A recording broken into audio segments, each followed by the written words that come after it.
Nos dias de hoje, tem duas correntes de pensamento que são bem estratégicas no quesito a se propor a dizer uma verdade, e por trás dessa verdade há um ensino mentiroso, porque há toda uma carapuça sendo usada por duas questões que está trazendo, no meu ver, uma tragédia para a igreja brasileira, principalmente. Uma delas é em nome da liberdade. Em nome da liberdade, hoje se tem feito coisas dentro do reino de Deus que na verdade se tornou um novo sinônimo. O novo sinônimo para egoísmo se tornou liberdade.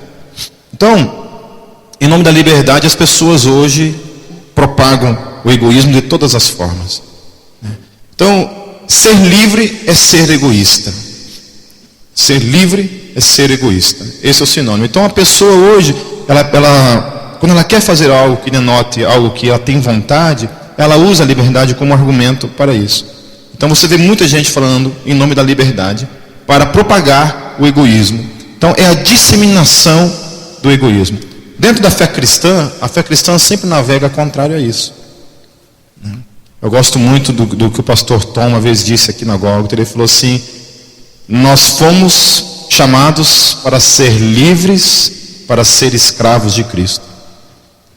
Dentro da fé cristã, nós não somos livres para fazer aquilo que a gente quer, para fazer aquilo que os nossos desejos determinam. Esse é o ensino que o mundo está dizendo. E por trás dessa palavra, então, liberdade, hoje, para mim, liberdade é sinônimo de egoísmo. As pessoas são egoístas e usam a palavra liberdade para propagar. E o outro pensamento é o chamado movimento não igreja, que a gente vê num crescimento muito grande no Brasil hoje, principalmente em pessoas como Caio Fábio, e Ed René e outros caras que estão por aí, falando do movimento não igreja. O movimento não igreja, o que é? Pessoas que não acreditam mais que isso daqui funcione. Que a reunião é uma coisa que está falida. A instituição, por si mesmo, está falida. E em nome dessa falência da instituição, se propaga então um cristianismo vivenciado em casa. O cristianismo caseiro. É a fé que você vivencia na tua casa, com a sua esposa, com seus filhos. Você faz um culto doméstico, você ora, você lê a Bíblia. Eu estava assistindo uma entrevista do Caio Fábio essa semana no YouTube, e um cara começou a falar com ele via web mesmo, mandando alguns testemunhos. O cara falou assim: olha, eu estou muito feliz porque eu estou liberto da igreja, estou livre da igreja. Agora a minha igreja é na minha casa, sou eu, minha esposa e meu filho. É isso, a minha religião é essa, é a minha casa. E outra coisa que ele falou é que, por causa disso, a filha dele queria procurar uma igreja. Falou: mas eu sinto a necessidade de uma igreja. Ele está orando para que Deus tire isso do coração dela, porque ele está liberto da igreja. E as pessoas que estavam ali, pelo menos dentro daquele contexto ali, pareciam concordar com isso. Havia uma concordância com isso. E o movimento não igreja hoje é uma coisa que está na moda. Você não precisa disso aqui para ser cristão. Você vivencia a tua fé dentro da tua casa, vivendo o teu cristianismo dentro da tua casa. E essa é a nova definição de cristianismo que está crescendo aí. E a gente estava refletindo a respeito disso dentro do Renovo hoje. E para mim, e para todos que estavam ali, o movimento não igreja é a nova definição para a não renúncia da fé cristã, dentro da fé cristã.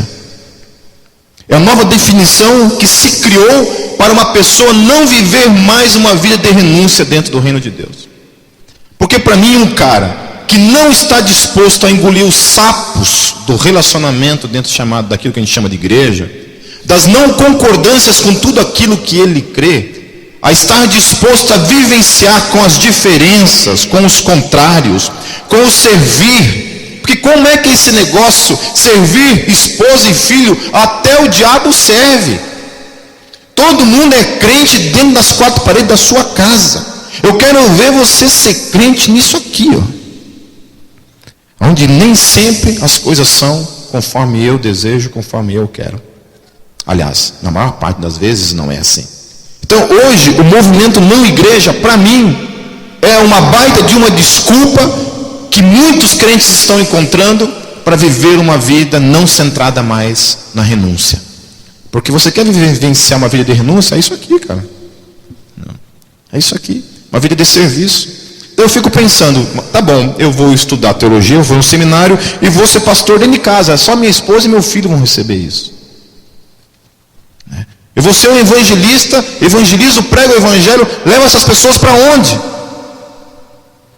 William Lane, grande filósofo, ele fala assim, que o grupo pequeno ele é essencial para qualquer igreja. Igrejas precisam ter grupos pequenos, grupos de relacionamento pequenos, para se relacionar, discipulado, renovo, grupo caseiro, é essencial que se tenha.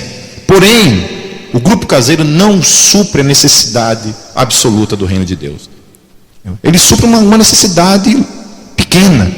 Há uma necessidade maior que essa, que só isso daqui propõe. Não importa se é em quatro paredes, se é numa praça, se é na praia. Não importa a questão aonde é feita a questão. Mas essa reunião de muitos é essencial. Sempre houve na história, sempre esteve presente na história e estará sempre presente na história, e querem acabar com isso. É o movimento da não igreja. Oi? É o movimento da sem igreja? O que eu estou falando aí? Vocês entenderam. O movimento do sem igreja, o movimento do não igreja, né? Não igreja. Isso aqui está fadado a acabar. E tem gente profetizando com relação a isso. Olha, isso daqui tem muito pouco tempo de duração. Muito tempo. Eu espero que eles estejam errados. E eu espero que a igreja não perca a bênção que é isso aqui. Que é uma bênção. A gente sabe que tem muita coisa errada acontecendo no reino de Deus aí. Sabe? Mas isso faz parte da maturidade também. Sempre fez parte. Sempre fez parte. Eu estou envolvido dentro da fé cristã faz 21 anos que eu estou dentro disso. Dessa instituição. Já vi coisas que vocês não têm noção do que eu vi já. De questões ligadas à igreja.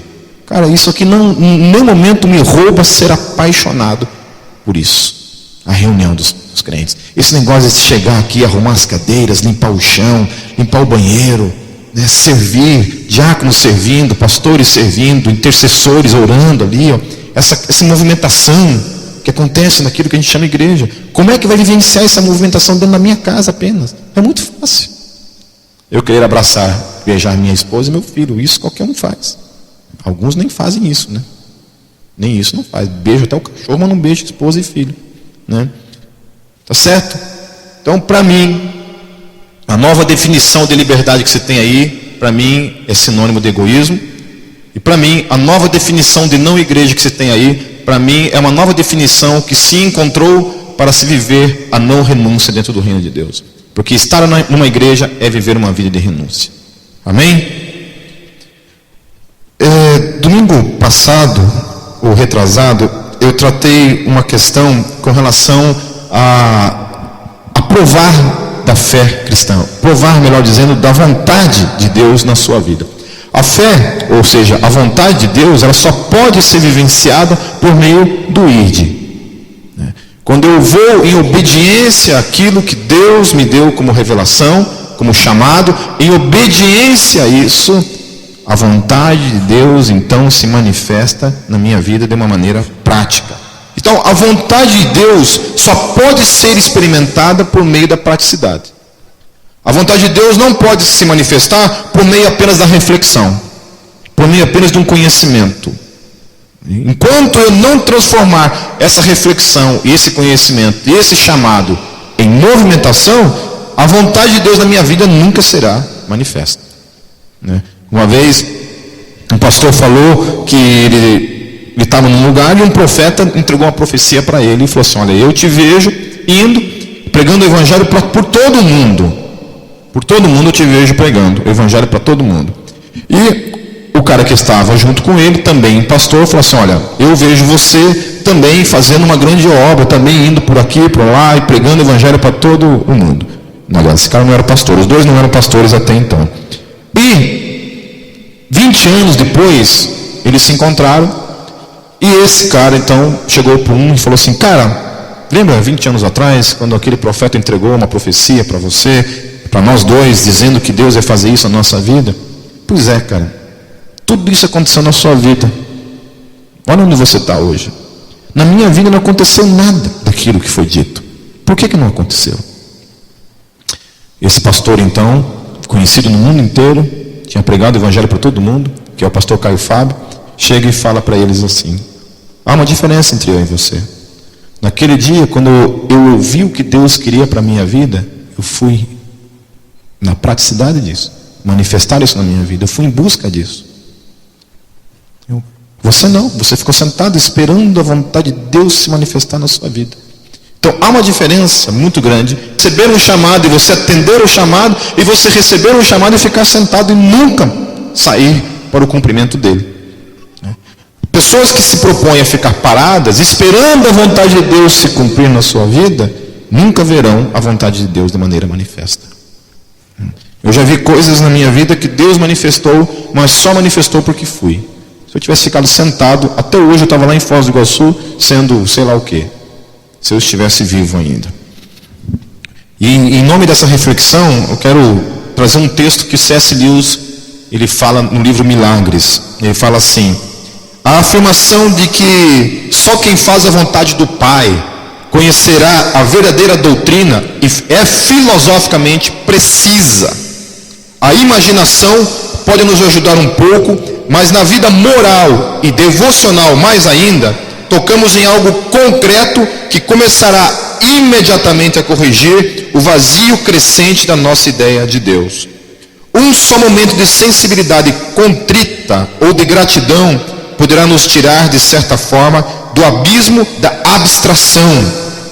É a própria razão que nos ensina a não confiarmos somente nela nesta questão, pois reconhece que não pode trabalhar sem a matéria.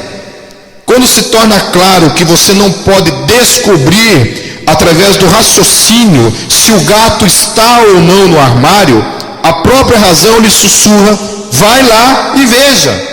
Esse não é um trabalho da razão.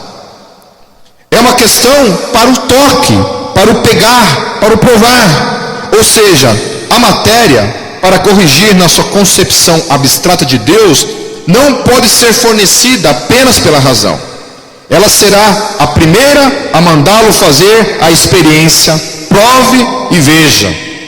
Prove e veja. É claro que ela já terá mais do que provado que o seu posicionamento atual é absurdo.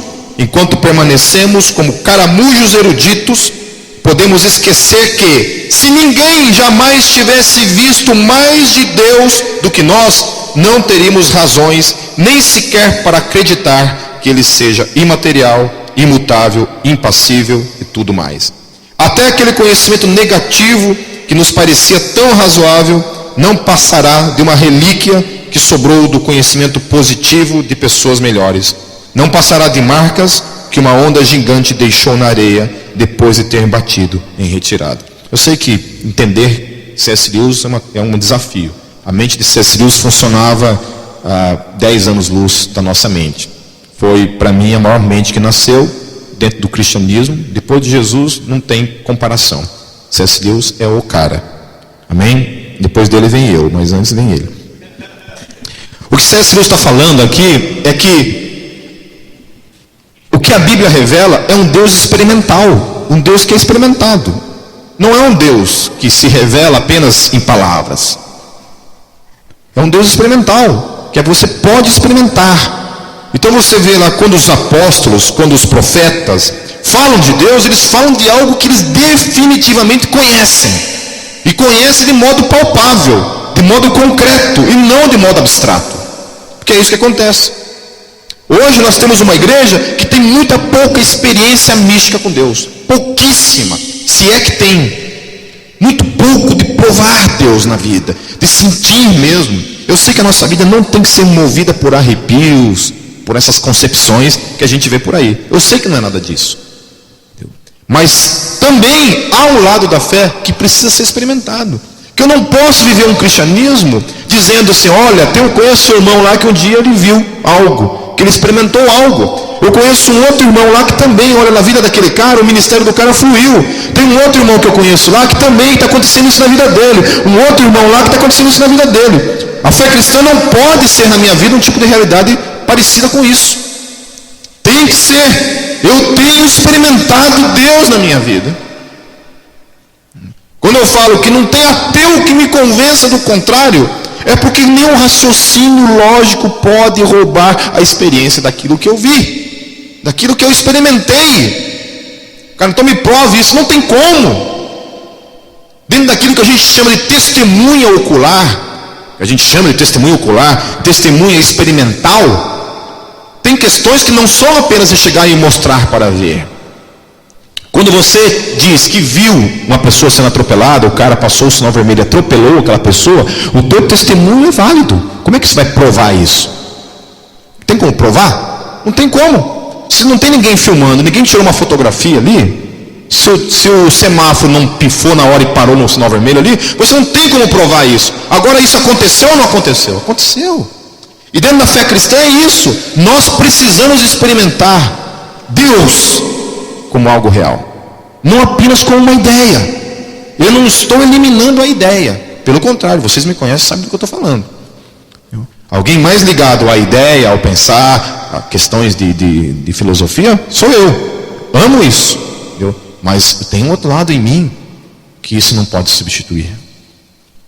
É o experimento de Deus, experimentar Deus, experimentar a vontade de Deus no dia a dia. Amém? Entrando no texto de hoje, isso foi só uma introdução, vamos falar sobre a luz de Deus e o autoconhecimento. Vamos orar enquanto isso. Senhor Jesus, eu quero te louvar por essa noite, te louvar porque o Senhor já está falando com a gente, desde o início desse culto, Senhor. Falando por simplesmente, Deus, a gente ter o privilégio de estar aqui e não estar perdido. Estar realmente dentro da tua luz, do abraço da tua graça, Deus. A gente quer estar com a nossa mente, Pai, com o nosso coração mesmo aberto para a voz do teu Espírito nas nossas vidas. Fale comigo, Jesus, fale com cada um que está aqui, para a glória do teu nome. Amém. Hoje se fala muito sobre autoconhecimento, né?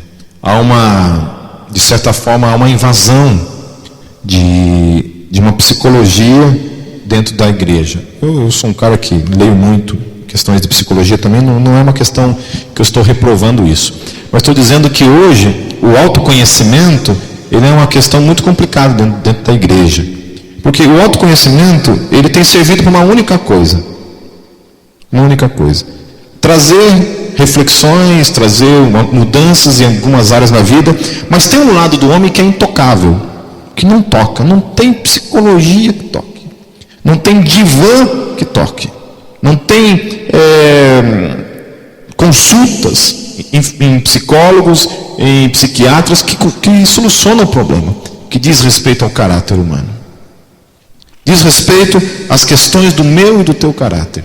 Essas questões estão ligadas unicamente àquilo que a gente vai estar tratando nessa noite, ok? Então, como eu vou distinguir quais os impulsos dentro de mim que são do Espírito Santo e quais os que provêm de mim mesmo? Essa é uma pergunta que a gente tem que fazer, porque uma vez que a gente se propõe a vivenciar para a glória de Deus a nossa vida, a gente tem que entender que a minha vida então tem que ser uma verdade dentro disso. Eu tenho que viver realmente para a glória de Deus. Aí como que eu sei se eu estou ou não estou vivendo para a glória de Deus?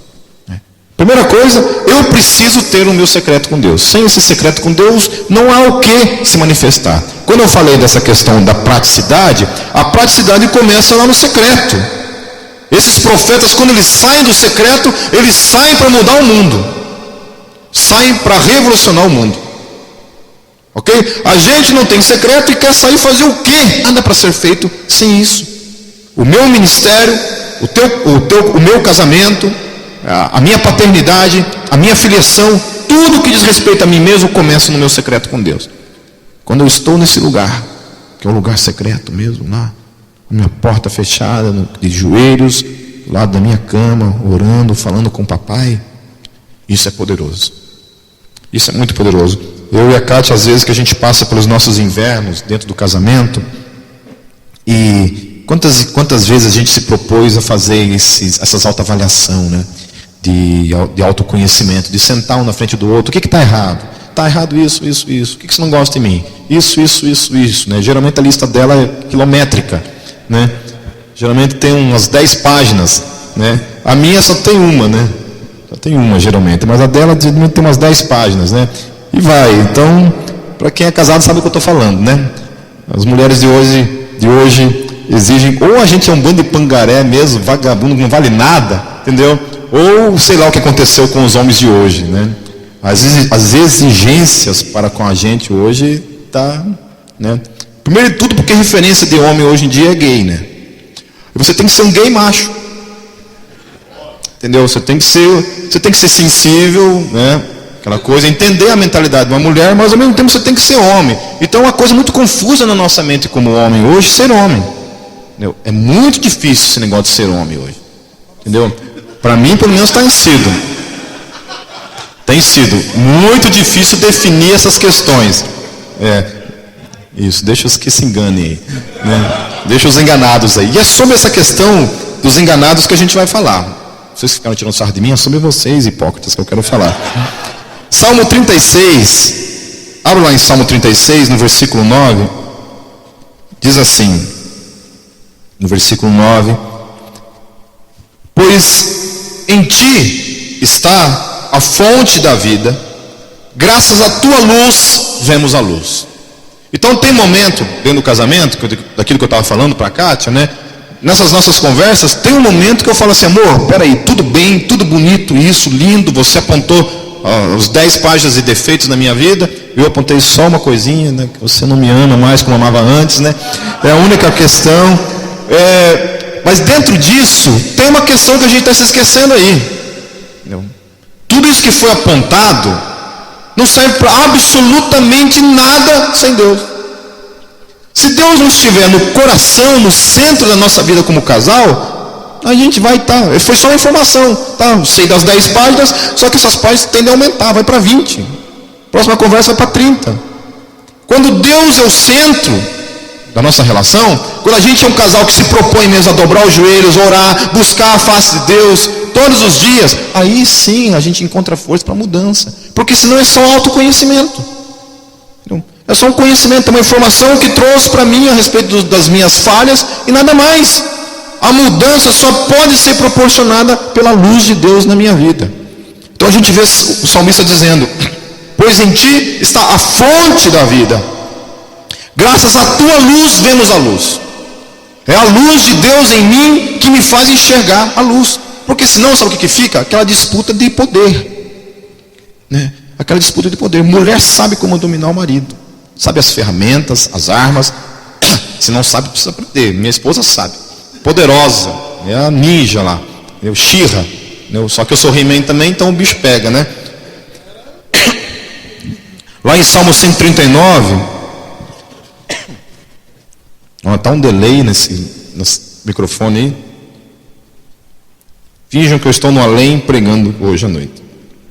Salmo 139, o versículo 23. Olha só, a questão da consciência do salmista com relação a essa realidade, que o autoconhecimento ele vai ter um pedaço da coisa, mas tem algo que só Deus.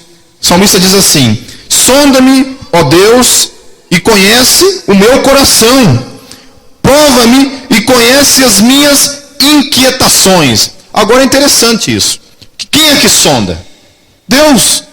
Não sou eu que sonda a mim mesmo. É Deus que sonda a minha vida mediante o quê? A presença dele lá no secreto. Lá no secreto.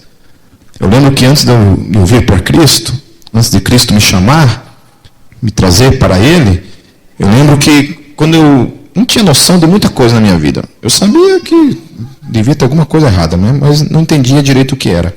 Quando eu vim para Cristo, e começou então a caminhada com Cristo, e a vida de oração, a vida de busca, a vida ia para o meio do mato orar, passava a noite de madrugada dentro do mato, a sol e um travesseiro, no meio do mato orando.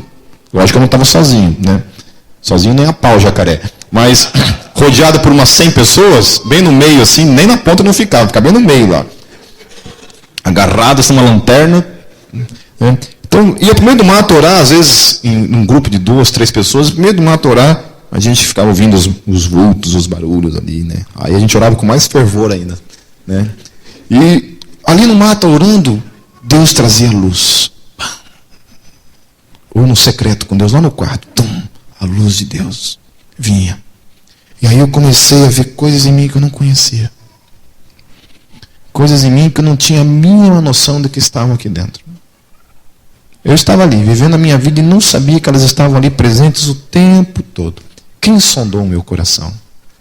E no momento eu peguei um dia, fiz uma posição de yoga, assim, sentei no chão, falei, deixa eu fazer uma avaliação de mim mesmo. Olhar como é que está a minha vida. Isso nunca aconteceu. Todas as vezes foi Deus quem trouxe, e apontou. Pipe, você precisa mudar isso na sua vida. Aí, meu irmão, ó, esse probleminha aí, você precisa mudar. Então, Davi, ele chega e fala assim, sonda-me, ó Deus, e conhece o meu coração. Prova-me. Prova-me. Prova-me e conhece as minhas inquietações. Porque pecado, geralmente, é sinônimo de inquietude. Há uma inquietude sempre dentro de mim e de você, nos levando em direção ao pecado. Uma inquietude que eu não sei por quê. Pessoas que não conseguem abandonar as drogas, não conseguem abandonar a pornografia, não conseguem abandonar o desejo de trair todos os dias. Esse desejo desenfreado de trabalhar igual um cavalo, atrás de dinheiro, dinheiro, dinheiro, sucesso, poder, poder, poder e poder. Essas inquietudes do nosso coração, só Deus pode mostrar aonde estão. Só Deus é capaz disso. Hebreus, no capítulo 4, os versos 12 e 13, diz assim, pois a palavra de Deus é viva e eficaz e mais afiada que qualquer espada de 2 gumes.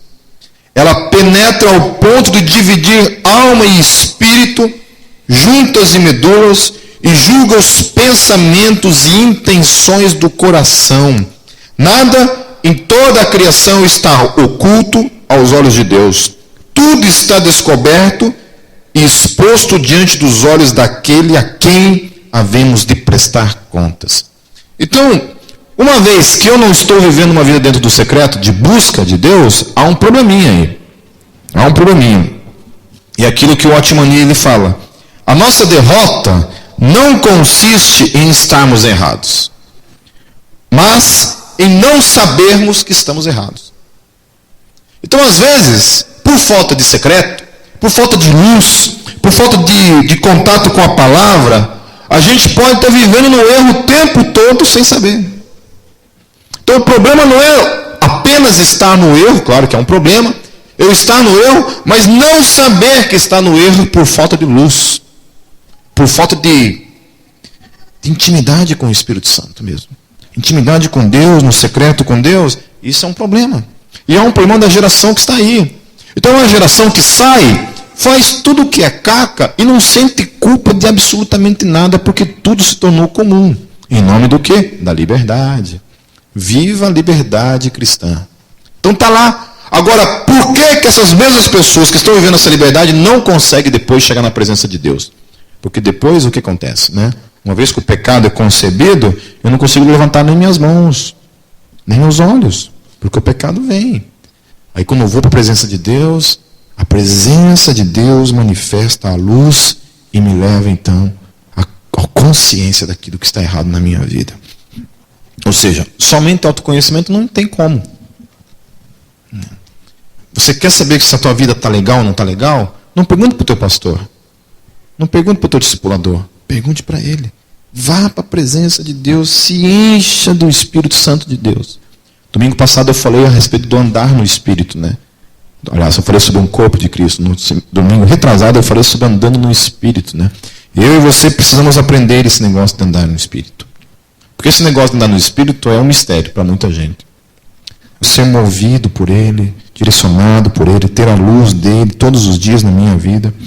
Deus é luz e não podemos viver na sua luz e ainda ficar sem entendimento. Então eu não entendo gente que diz que ora 24 horas por dia e a vida desse cara não muda em absolutamente nada. Eu entendo o cara que não muda porque não tem uma vida devocional, que não ora, que não lê a palavra, não tem intimidade com Deus. Esse cara eu entendo perfeitamente. Está tudo dando os conformes, é isso mesmo. Não quer mudança para a sua vida, não se envolva com Deus. Não se envolva com Deus. Hoje alguém falou dentro do Renovo uma frase do C.S. Lewis que dizia: quer uma religião facinha? Uma religião fácil?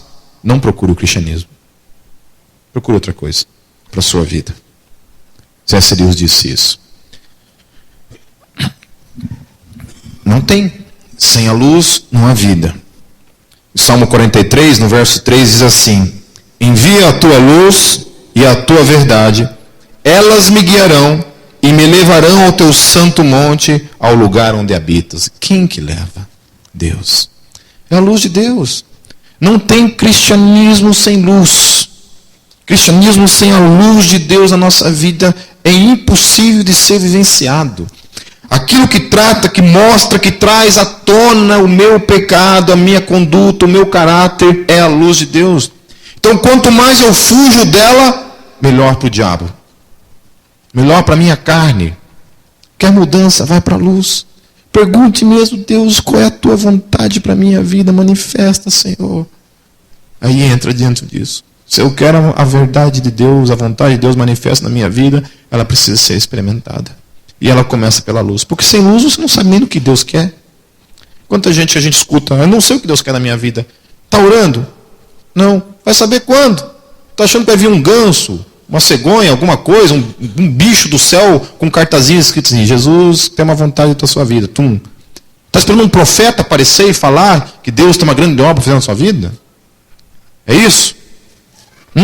Se quiser, a gente inventa um profeta aqui para dizer. Porque é isso que você sabe falar, né?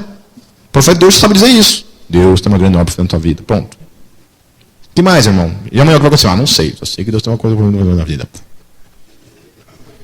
O profeta de hoje é assim. Tem uns aí que quando fala mesmo. Aí o bicho pega. Acontece mesmo. Né? Teve uma que profetizou uma vez que o Wellington ia ser regente de um coral lá na Assembleia de Deus. Tá lá, ó. Regente Wellington, fica em pé. Isso aí, ó. Ele está visitando a gente hoje aí. Ele é regente de um coral lá. Tocou a bateria para nós hoje aí, para quebrar um galho. O desertor virou coral agora. Ele é o regente do desertor. Lá em Isaías, eu acho interessante quando Isaías se depara com Deus, né? Vamos ler esse texto. Isaías 6, de 1 a 5. Diz assim: no ano em que o rei Uzias, não Osias, porque Osias está aqui na frente hoje nos visitando. No dia em que o rei Uzias morreu, eu vi o Senhor assentado num trono alto e exaltado. E a aba de sua veste enchia o templo. Acima dele estavam serafins, cada um deles tinha 6 asas, com 2 cobriam o rosto, com 2 cobriam os pés, e com 2 voavam, e proclamavam uns aos outros: Santo, Santo, Santo é o Senhor dos exércitos. A terra inteira está cheia da sua glória. Ao som das suas vozes, os batentes das portas tremeram, e o templo ficou cheio de fumaça. Então gritei: ai de mim, estou perdido, pois sou um homem de lábios impuros, e vivo no meio de um povo de lábios impuros, e os meus olhos viram o Rei, o Senhor dos exércitos. Quantos já experimentaram isso? De a presença de Deus ser tão presente mesmo ali, que a convicção de pecados, o medo muitas vezes, né? Eu estava compartilhando na quarta-feira aqui com alguns irmãos que estavam aqui, sobre essa questão do experimento, né? Do Deus que a gente experimenta mesmo.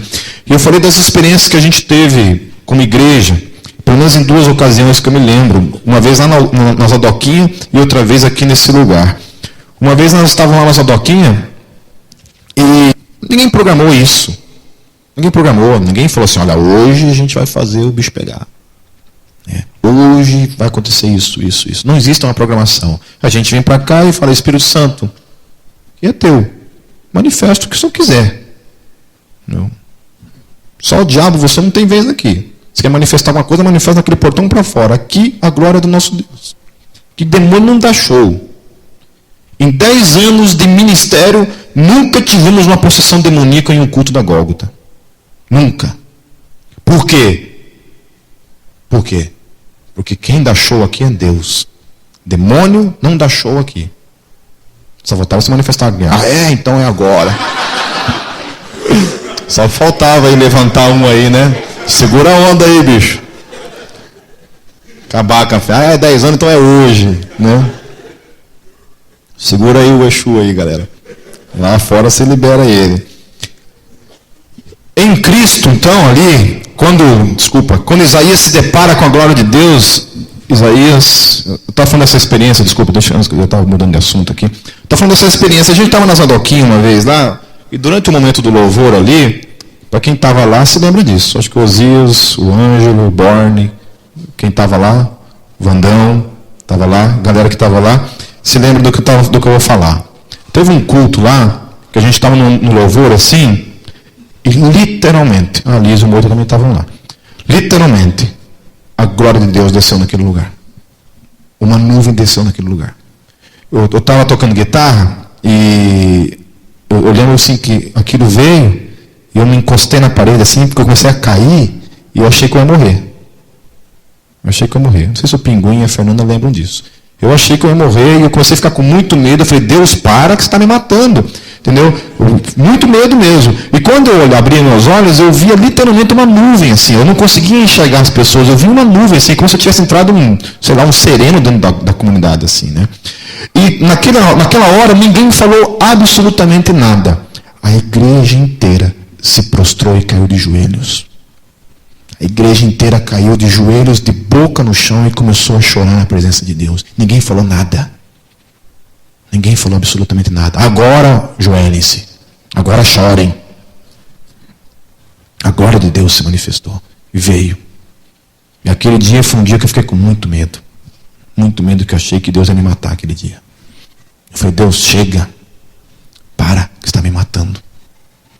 Perdi todas as forças do meu corpo. Eu não conseguia ficar em pé. Só me prostrei, me ajoelhei. E uma vez também aconteceu isso aqui nesse lugar. A mesma experiência nós tivemos. Aqui nesse lugar se manifestou também a presença de Deus de uma maneira muito poderosa, num culto. A gente precisa, sabe? Eu não estou dizendo que nossos cultos têm que viver em função disso. Estou dizendo isso, porque como eu falei, são momentos especiais que Deus nos dá. Eu não sei se tem igrejas por aí que experimentam isso todo domingo. Glória a Deus, se tem. Porque é uma experiência que ninguém mais pode roubar dessa igreja. Aquilo que Deus veio, eu creio que esse dia que aconteceu isso na Gólgota, o dia que aconteceu isso, para mim, foi como Pentecoste. Foi a evidência de que Deus está nessa igreja. Nós sabemos de muitos testemunhos de pessoas que chegam naquela porta ali, quando chegam naquela porta ali, alguma coisa acontece. Não foram poucas vezes de pessoas que vieram me procurar assim, falando assim, olha, Pipe, na hora que eu cheguei naquela porta ali, eu dei um passo para trás. Tem alguma coisa aqui, muito poderosa, agindo aqui dentro. Amém? Tem alguma coisa muito poderosa na vida dessa igreja. E a gente deve isso à graça de Deus, mas principalmente à nossa sinceridade diante de Deus, porque Deus sabe da nossa sinceridade, que a gente não está buscando glória para a gente mesmo. Que o Espírito Santo é livre para fazer o que Ele quer aqui dentro. Amém? Então Isaías, ele vê a glória de Deus, ele só consegue fazer uma coisa, se prostrar, cair de boca no chão e treme, de medo. Treme de medo. Essa presença precisa ser uma realidade na nossa vida, constante. Uma presença que traz santificação, uma presença que traz temor ao nome dEle. Não é medo de Deus, mas é temor por Deus na minha vida. Agora, sem secreto, sem oração, sem busca da luz de Deus na minha vida, é tudo blá blá blá. A vontade de Deus não pode ser experimentada dessa forma. Ezequiel, no capítulo 1, ele também fala um pouco da sua experiência. Ele diz assim, capítulo 1, versículo 4 até o versículo 28. Olhei e vi uma tempestade que vinha do norte, uma nuvem imensa com relâmpagos e cercado por uma luz brilhante. O centro do fogo parecia metal reluzente, e no meio do fogo havia 4 vultos que pareciam seres viventes. Na aparência tinham forma de homem, mas cada um deles tinha 4 rostos e 4 asas. Suas pernas eram retas, seus pés eram como os de um bezerro e reluziam como bronze polido. Debaixo de suas asas, nos 4 lados, tinham mãos humanas. Os 4 tinham rostos e asas, e as suas asas encostavam umas nas outras. Quando se moviam, andavam para frente e não se viravam. Quanto à aparência dos seus rostos, os 4 tinham rosto de homem, rosto de leão no lado direito, rosto de boi no lado esquerdo e rosto de águia. Assim eram os seus rostos. Suas asas estavam estendidas para cima. Cada um deles tinha 2 asas que se encostavam na de outro ser vivente, de um lado e de outro, e 2 asas que cobriam os seus corpos. Cada um deles ia sempre para frente. Para onde quer que fosse o espírito, eles iam, e não se viravam quando se moviam. Os seres viventes pareciam carvão aceso, eram como tochas. O fogo ia de um lado ao outro entre os seres viventes, e do fogo saíam relâmpagos e faíscas. Os seres viventes iam e viam como relâmpagos. Enquanto eu olhava para eles, vi uma roda ao lado de cada um deles, diante dos seus 4 rostos. Esta era a aparência das rodas e a sua estrutura. Reluziam como berilo, e os 4 tinham aparência semelhante. Cada roda parecia estar entrosada na outra. Enquanto se moviam, seguiam nas 4 direções dos 4 rostos. E não se viravam enquanto iam. Seus aros eram altos, impressionantes, e estavam cheios de olhos ao redor. Quando os seres viventes se moviam, as rodas ao seu lado se moviam. E quando se elevavam do chão, as rodas também se elevavam. Para onde quer que o espírito fosse, os seres viventes iam, e as rodas os seguiam, porque o mesmo espírito estava nelas. Quando os seres viventes se moviam, elas também se moviam. Quando eles ficavam imóveis, elas também ficavam. E quando os seres viventes se elevavam do chão, as rodas também se elevavam com eles, porque o mesmo espírito deles estava neles. Acima das cabeças dos seres viventes estava o que parecia uma abóboda, reluzente como gelo e impressionante. Debaixo dela, cada ser vivente estendia 2 asas ao que lhe estava mais próximo, e com as outras 2 asas cobria o corpo. Ouvia o ruído de suas asas quando voavam, parecia o ruído de muitas águas, parecia a voz do Todo-Poderoso. Era um ruído estrondoso, como de um exército. Quando paravam, fechavam as asas. Então veio uma voz de cima da abóboda sobre as suas cabeças, enquanto eles ficavam de asas fechadas. Acima da abóboda sobre as suas cabeças havia o que parecia um trono de safira, e bem no alto, sobre o trono, havia uma figura que parecia um homem. A parte de cima do que parecia ser a cintura dele, vi que parecia metal brilhante, como que cheia de fogo, que a parte de baixo parecia fogo, que uma luz brilhante o cercava. Tal como a aparência do arco-íris nas nuvens de um dia chuvoso, assim era o esplendor ao seu redor. Essa era a aparência da figura da glória do Senhor. Quando o vi, prostrei-me com o rosto em terra e ouvi a voz de alguém falando. É interessante porque tem 2 coisas relacionadas a esse texto. A primeira é que há uma unidade. Há um mover da presença de Deus ali, nos 4 seres viventes, que todos eles estão na direção do Espírito. O Espírito direciona, eles vão. Eles vão para cá, a expressão nos direciona para cá, eles vêm para cá. Para frente, para trás, para onde eles forem, o Espírito Santo os está direcionando. Fala dessa unidade, dessa presença constante, que tem que ser também uma realidade da igreja. A igreja tem que estar incluída dentro dessa visão. Um corpo, pessoas movidas pela presença do Espírito Santo. Como é que acontece isso? Sem luz não tem o que acontecer. sem manifestação da glória, da presença de Deus, do experimentar Deus, nada disso acontece. Quando ele chega finalmente e se depara com a voz de Deus ali, né? A primeira coisa que acontece, prostrei-me com o rosto em terra. Reverência, temor. Reverência, temor. Não temos mais reverência por Deus, temor por Deus. Será que não está precisando a gente se deparar um pouco com a glória de Deus na nossa vida? Será que a gente não está precisando mesmo entrar nesse secreto e pedir: Deus, manifesta a tua presença, restaura na minha vida o temor, o amor pela tua pessoa? Amém? Acho que gente que tem vivido no pecado, longe daquilo que é a vontade de Deus, fugindo de Deus, é gente que precisa urgente voltar para a presença e para a glória dele. Gente que precisa entrar mesmo no secreto buscando essa presença santa. Deus precisa lançar a minha vida e a tua vida novamente de boca no pó, em reconhecimento de quem Ele é. Porque sem luz não há o que ser mostrado.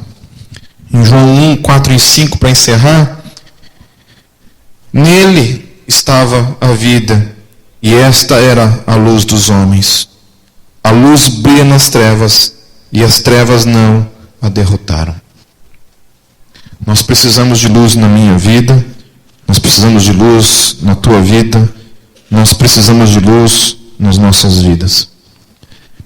Esse negócio do autoconhecimento é uma bênção, mas sem Deus não é nada.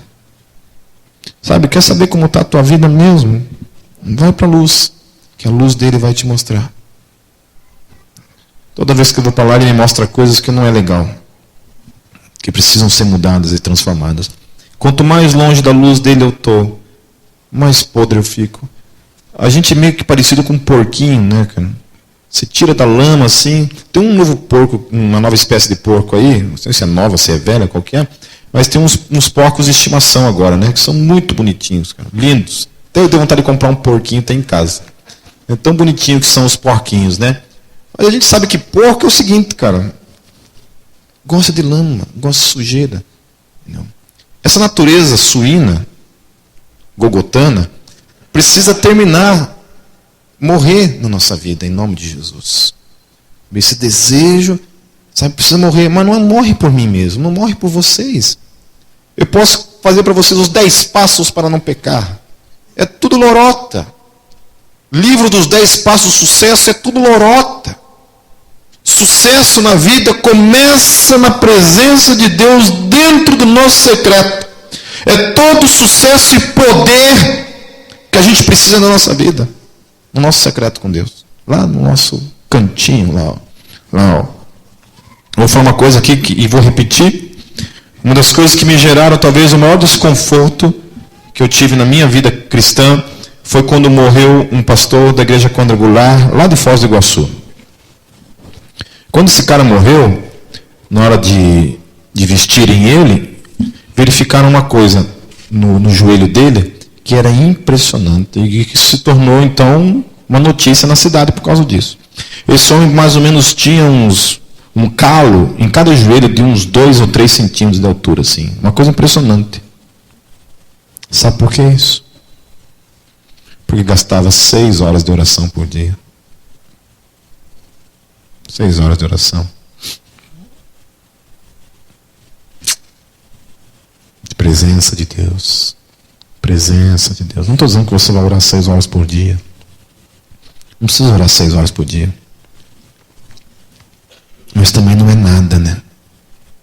Não é absolutamente nada. Não oro nada. Absolutamente nada.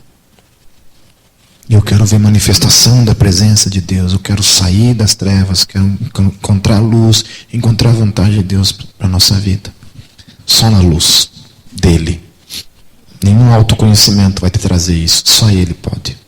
Só o Espírito Santo pode adentrar nos recônditos do nosso ser, nas gavetinhas da nossa alma, com a espada do Espírito mesmo ali, sabe? E demonstrar para mim e para você aonde está o problema. Aonde está o problema. Feche seus olhos. Tu és a nossa luz, Senhor. A luz que nos movimenta, que nos conduz no meio das trevas, Senhor. Senhor Jesus, chame essa geração para perto de Ti. Traga, Senhor, para perto de Ti. Traga-nos a todos nós para junto de Ti, Deus. Nos faça adentrar, Deus, no nosso secreto contigo novamente, Senhor. Nos leve novamente para junto de Ti, Jesus. Nos leve novamente para junto de Ti, Senhor. Sem a Tua luz, Senhor, nós permaneceremos no pecado. Permaneceremos no erro, Senhor, fazendo tudo o que é contrário ao Teu desejo para a nossa vida. Traga a Tua luz, em nome de Jesus. Amém. E tem ceia ainda? Vocês vieram aqui para saber que eu ia esquecer, né? Que bom. Vamos orar mais uma vez. Senhor, nós queremos consagrar esses alimentos agora ao Teu nome. Em Teu nome. Amém.